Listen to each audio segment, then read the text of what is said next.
Εδώ λοιπόν, κυρία μου, η Ελλάδα παίρνει δύναμη από την ιστορία της.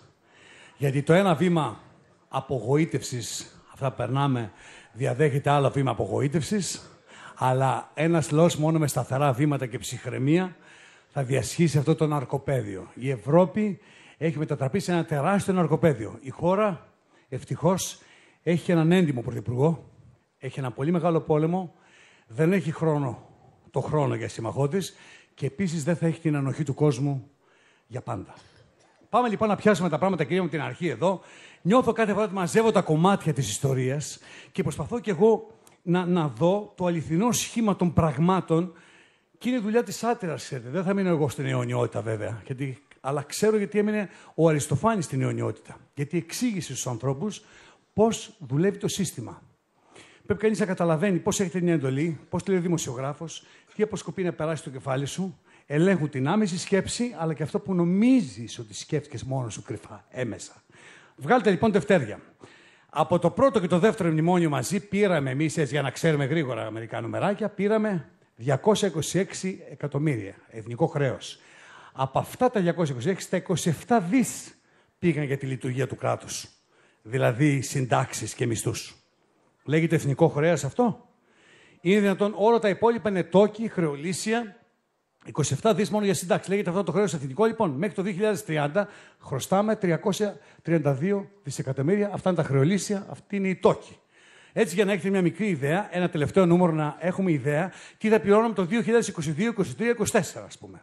Παραδείγματος χάρη, λοιπόν, εδώ έχουμε να πληρώσουμε αυτά. Δηλαδή, το 2021 18,13 δισεκατομμύρια, το 2022 33 δισεκατομμύρια, το 2023 28 δισεκατομμύρια, το 2024 25 δισεκατομμύρια.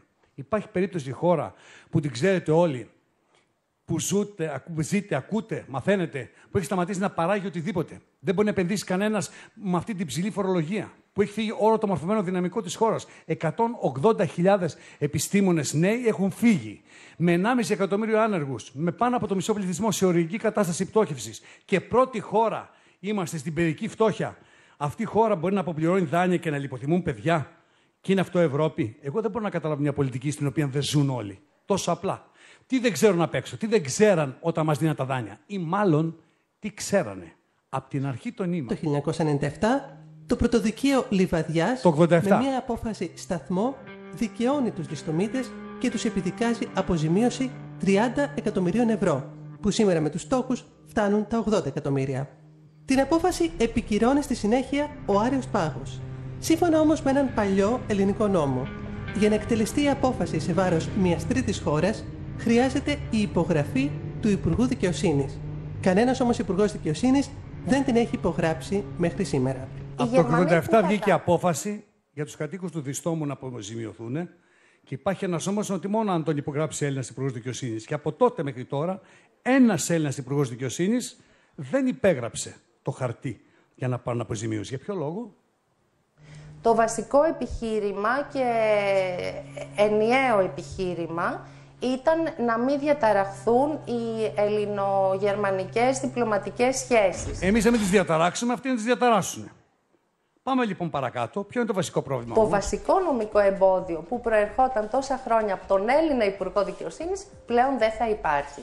Γιατί ο βασικός μας εχθρός δυστυχώς ήταν ο Έλληνας Υπουργός Δικαιοσύνης που δεν μας άφηνε να προχωρήσουμε τη διαδικασία. Ο Έλληνας Υπουργός Δικαιοσύνης, οι Έλληνες Υπουργοί Δικαιοσύνης. Και ρωτώ εγώ, αυτό που κάνουν οι Υπουργοί Δικαιοσύνης λέγεται παράληψη καθήκοντος. Δεν ζημιώνει το δημόσιο, δεν ζημιώνει τους πολίτες. Έτσι απλά θα αναφέρουμε ότι οι Υπουργοί Δικαιοσύνης δεν υπέγραψαν.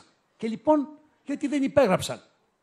Δεν φταίνει οι Γερμανοί, φταίνει οι Έλληνες. Με το που θέτει ο Γλέζος το θέμα των γερμανικών αποζημιώσεων και νιώθουν οι Γερμανοί τον κίνδυνο. Το δεύτερο μνημόνιο έγινε ένα βασικό λάθος? Υπογράψαν στο δεύτερο μνημόνιο. Προβλέπει ότι τα λεφτά που παίρνουμε ως χρέος δεν συμψηφίζονται με παλιότερα χρέη. Αυτό είναι λάθος. Επειδή φοβηθήκαν ότι μπορεί να βγει το χρέος, βάλαν εδώ τους δικούς μας, τους κυρίους, να βάλουν αμέσως ότι δεν θα συμψηφιστεί οτιδήποτε.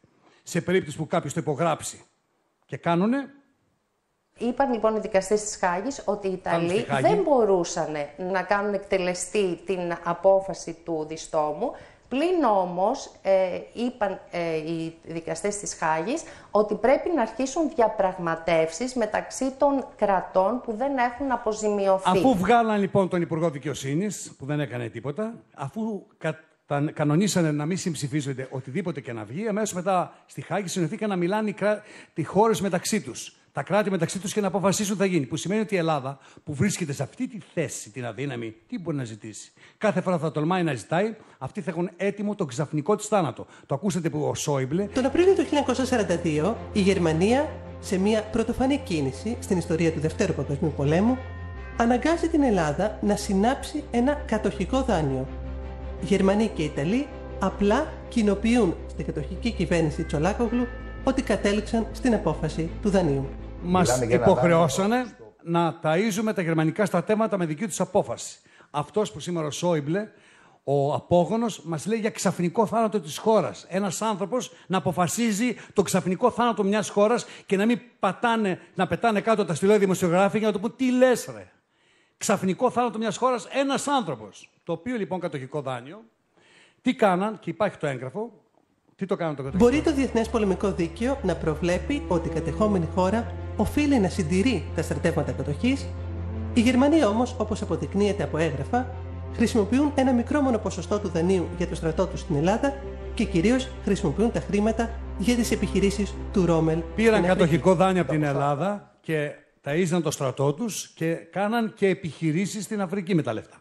Ποια είναι τα σημερινά λεφτά τα κατοχικά του κατοχικού δανείου αυτού, πόσα είναι σήμερα? Σύμφωνα με την απόρριτη έκθεση, το κατοχικό δάνειο σε σημερινά λεφτά ανέρχεται στο ποσό των 10 δις 340 εκατομμυρίων ευρώ. 10 δις είναι μόνο το κατοχικό δάνειο. Όλες οι αποζημιώσεις και όλα αυτά που κάνανε, πόσο είναι σήμερα? Σύμφωνα με την έκθεση, το ποσό αυτό φτάνει κοντά στα 300 δισεκατομμύρια ευρώ περίπου, όσο και το χρέος της χώρας μας. 310 δισεκατομμύρια ευρώ είναι αυτά που οφείλουν και θέλουν να τα ξεχάσουμε, αυτοί που θέλουν να θυμούνται ότι πρέπει να πληρώσουμε τη δόση το 2060.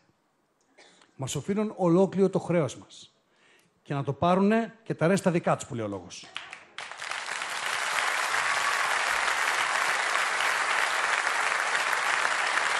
Γιατί λοιπόν όλα αυτά τα τεχνάσματα, γιατί δεν μας το δίνουν το χρέος αυτό που μας χρωστάνε? For the very simple reason that the resulting damage, the resulting claims would be so big they would essentially wipe out Germany's national wealth. For this reason, πρόλαβαν να μας δέσουν πριν τους δέσουμε. Είμαστε οι νεοεχμάλωτοι ενός νέου αφανούς πολέμου. Μας έδεσε σφιχτά ο Παπανδρέου, μας είχε καθίσει στην καρέκλα ο Σιμίτης πρώτη φορά. Και από την οποία καρέκλα δεν μας σήκωσε ο Καραμανλής, γιατί βαριόταν, ήταν τεμπέλης. Και μετά ήρθε ο Γιωργάκης με πολύ σαφείς εντολές και πολύ σαφείς δεσμεύσεις, γιατί τον είχαν έτσι από αυτά που θα μαθαίνουμε στη συνέχεια, και έκανε σφιχτούς κόμπους γύρω μας. Και μετά ήρθε ο Βενιζέλος και έκατσε πάνω μας. Και στο τέλος ήρθε ο Σαμαράς ως δεσμοφύλακας για να μην λυθούμε. Και αυτόν τον ρόλο συνεχίζουν να το αναθέτουν οι απ' έξω. Και πρέπει να τον αρνηθεί ιστορικά. Δεν χρειάζεται να γελάνε όλοι αυτοί επειδή δεν μπορούμε να λυθούμε, γιατί είναι αυτοί που μας έδεσαν. Και είναι ιστορική ανέβεια να γελάς τον άνθρωπο που έδεσες επειδή δεν μπορεί να λυθεί.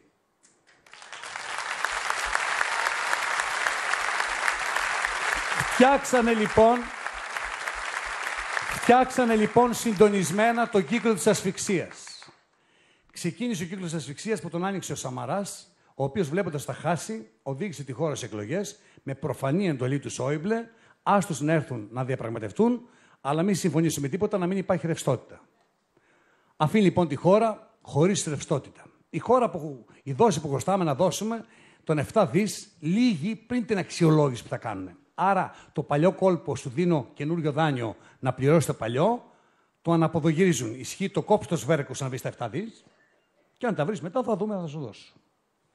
Αυτό είναι η επόμενη θηλιά. Κόψε το σβέρκο σου να βρεις 7 δις. Λέμε εμείς ότι αυτά τα 7 δις μπορούμε να τα χρησιμοποιήσουμε από τα 11,2 δις της χρηματοπιστωτικής σταθερότητας. Δίνει εντολή Σόιμπλε, και αυτό γερμανική συμπνεύση στον Τράγκη, και παίρνουν τα λεφτά έξω. Ότι δεν ανήκουν σε εμάς. Πρωτοφανές. Τρίτο λοιπόν, Τράγκη, παίρνουν πίσω τα 11,2 δις που υπήρχαν στη χώρα. Άρα δεν έχεις να πληρώσει τη δόση. για να σε αναγκάσουν να παρακαλέσει αυτούς που μας χρωστάνε 310 δισεκατομμύρια από τις αποζημιώσεις. Ο Ντράγκη δίνει ρευστότητα 1 τρισεκατομμύριο σε όλη την Ευρώπη, εκτός από εμάς. Ενώ σε καμία περίπτωση δεν συνδέει τη ρευστότητα των τραπεζών με το δάνειο που μας δίνουν οι ευρωπαϊκές χώρες. Με εντολή Σόιμπλε είναι όλα δυνατά. Του ζητήσαμε 5 δις και μας έδωσε 500 εκατομμύρια. Και μας απαγορεύει να εκδώσουμε κέντρα γραμμάτια μέσα στη χώρα μας, ενώ τα ασφαλιστικά ταμεία δεν παρέχουν ρευστότητα. Αυτά που δώσαν τη ρευστότητα στο Πασόκ να την κάνει ομόλογα. Δράκη λοιπόν ρευστότητα σε όλους εκτός από εμάς. Το σχέδιο λοιπόν που είχαν για ξαφνικό θάνατο της Ελλάδας, επειδή έγινε της τρελής, θα πάμε σε θάνατο δια της ασφυξίας, στον έμεσο θάνατο, δηλαδή και βασανιστήρια πρώτα. Ο διοικητής Τράπεζας Ελλάδας, ο κ. Στουρνάρας, είναι τοποθετημένος από το Σόιμπλε. Όλοι οι υπουργοί οικονομικών ήταν τοποθετημένοι από το Σόιμπλε. Είναι αυτός που θα εμποδίσει τα σχέδια των ξένων, ασφαλώς. Θα εξυπηρετεί αυτούς που το τοποθετήσαν. Άρα έχουν και το Στουρνάρα εδώ εσωτερικά να βοηθάει το Σόιμπλε στην ασφυξία. Ο κύκλος όμως αυτής της ασφυξίας πρέπει να ενισχυθεί και εσωτερικά, με συνεχή πίεση, με καθημερινές προβοκάτσιες, με πανικό στην τηλεόραση, ακροκοπία, με απειλή του μνημόνιο. Να αποφάσεις, να μην ξέρεις πού να πας. Και μην νομίζετε ότι δεν ελέγχουν τους ξένους δημοσιογράφους ή ότι και δεν ελέγχονται και οι δικοί μας δημοσιογράφοι από ξένα κέντρα. Γερμανική εφημερίδα το γράφει, παρακαλώ. Ειδικά ο αρχισυντάκτης της ΕΦΑΣ, ο Ούντο Ουλφ Κότε, έχει αποκαλύψει ότι υπάρχουν σχέσεις διαπλοκής στα μέσα μαζικής ενημέρωσης με το Διεθνές Νομισματικό Ταμείο, ότι εκβιάζει, λέει, διακεκριμένους δημοσιογράφους αφού πρώτα τους προσκαλέσει σε σεξουαλικά πάρτι και μάλιστα λέει ότι η Κομισιόν πληρώνει ανθρώπους του τύπου για να παρουσιάζουν τις επιθυμητές ειδήσεις διαθέτοντας ένα ειδικό κονδύλι. Η Κομισιόν πληρώνει δημοσιογράφους, γιατί όχι Έλληνες,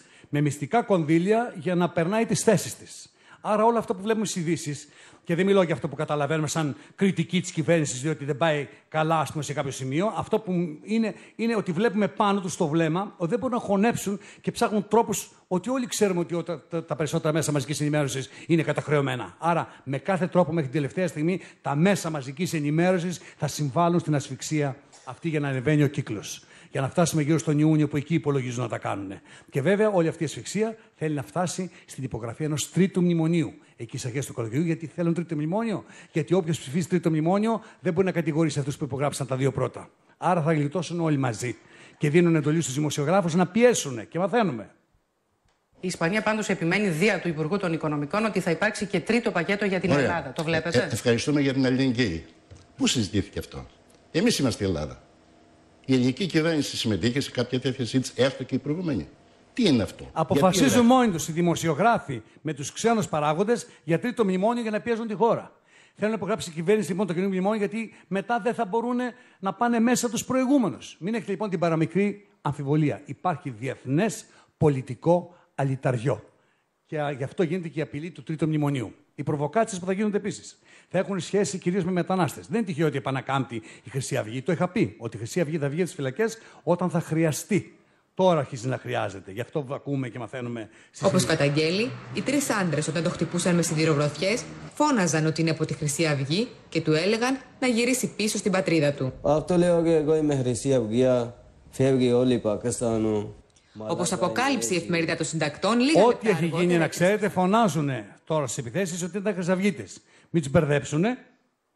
Φεύγουν και λέμε χρυσαυγίτες. Σύμφωνα με μαρτυρίες, οι δύο δράστες ακόμα και μέσα στο αστυνομικό τμήμα φώναζαν ότι είναι μέλη της Χρυσής Αυγής. Συνέχεια μπαίνουν και φωνάζουν. Είμαστε χρυσαυγίτες, είμαστε χρυσαυγίτες. Δηλαδή, μην με μπερδέψει για προβοκάτορα, είμαι χρυσαυγίτης σίγουρα. Άρα λοιπόν, Χρυσή Αυγή και παρακράτος σε νέα δράση. Επόμενη πίεση. Όπως και αυτή η υπόθεση Λιάννας Κανέλη, η απόφαση είναι απαράδεκτη. Δεν είναι δυνατόν, άκουσα από την ίδια να λέει ότι ο εισαγγελέας είπε γλίστρισε και έπεσε απάνω της και έτσι τη χτύπησε. Δηλαδή αυτά τα πράγματα. Καταρχήν, δηλαδή το να χτυπάει ένας άνδρας μια γυναίκα και να επαναλαμβάνεται αυτό στην τηλεόραση και να το ανθώνεις από πάνω, δηλαδή τι είναι αυτό που μας δείχνεις, δηλαδή, ότι για μια απλή σωματική βλάβη μπορεί να σηκωθούμε στη τηλεόραση, να βαράμε ένας τον άλλον. Τι είναι αυτό το πράγμα? Και τέλος, θα προσπαθήσουν να φέρουν ένα νέο εθνικό διχασμό. Ευρώ ή δραχμή. Λοιπόν, τι θέλουνε? Να αποθαρρύνουν τους Ισπανούς και τους Πορτογάλους, αν αλλάξουν κυβέρνηση. Δηλαδή, η Ευρώπη είναι δικιά μας και λεφτά δίνουμε σε αυτούς που μας αρέσει. Σε δεξιούς και υποτακτικούς. Όποιος θέλει αριστερά στον τόπο του, ας τα βρει μόνος του λεφτά. Αυτό μας λένε τα βλέμματά τους. Άρα έχουμε διαίρεση της Ευρώπης στην αριστερά Ευρώπη και στην Ευρώπη της δεξιάς. Θα γινότανε, λοιπόν, αν ρίξουν τον Τσίπρα, θα προωθήσουν στην Νέα Δημοκρατία, ίσως τον ή μεταγενέστερα τον Αβραμόπουλο ως μεταβατική λύση. Θα θέλανε τον Στουρνάρα μαζί με τον Θοδωράκη. Ο Θοδωράκης πάει καλύτερα. Και σε ρόλο υποβαστάζονται τον Σαμαρά.